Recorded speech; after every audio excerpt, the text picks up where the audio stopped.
What's up, YouTube? This is 2 Raw 4 TV. All right. So in this video, um, I want to talk about Steph Curry, the injury that he suffered against the Boston Celtics, which he suffered a sprained ankle.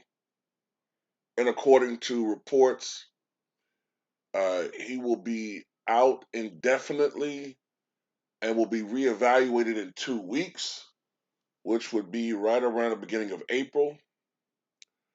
And it's expected that he should be back.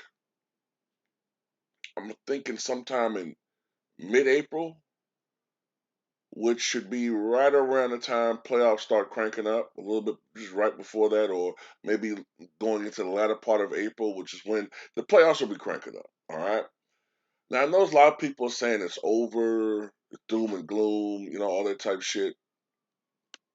Well, I mean, I never thought that the Warriors were locked favorites for the win the title anyway.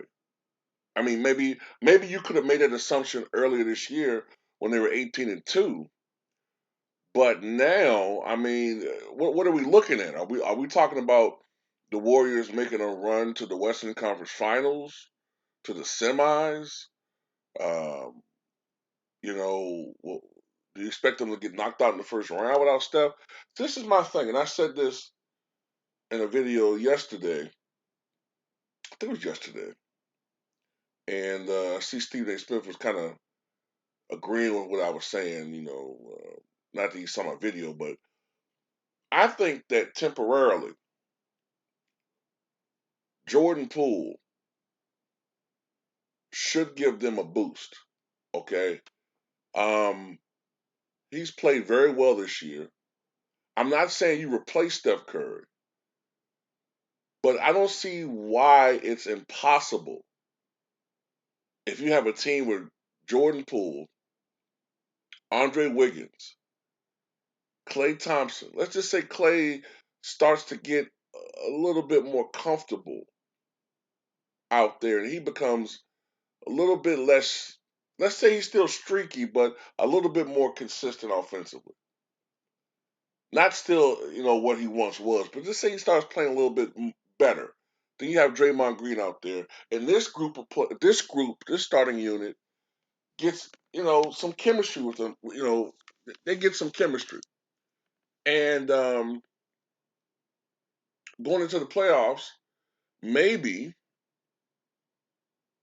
maybe that unit, their minutes stay the same, more or less. Maybe Curry comes back, but you don't rush him back.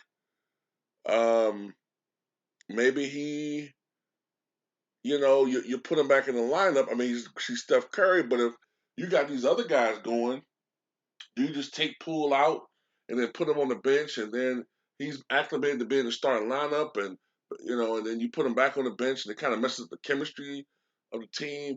I mean, these are some things you got to be concerned about. Um, look,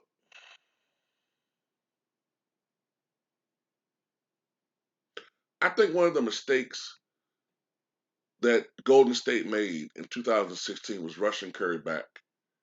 You remember Curry had what was it, ankle issues, leg issues throughout the playoffs. You know, some people say, "Oh, it was exaggerated," but he had some issues, right? Maybe he was rushed back a little bit too much, but then again, what you gonna do? Just not play him? But what I'm saying is, if you got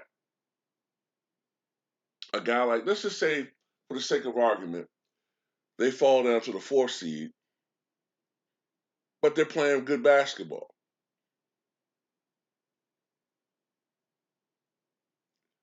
And let's say Steph is ready to come back sometime in early May, right? And you're in the first round against whomever. Do you take Poole out, or do you sort of maybe play Curry limited minutes for a minute and see how that works, and then just roll with it? You know what I'm saying? I just don't think it's as simple as that. You know, I don't think the Warriors gonna win a championship, but I don't think that they're a team that's just finished without Steph Curry either. And that's not a knock on Curry. I just think that they have enough pieces around them to kind of shield or sort of mitigate the bleeding without Curry being out there. But tell me what you guys think.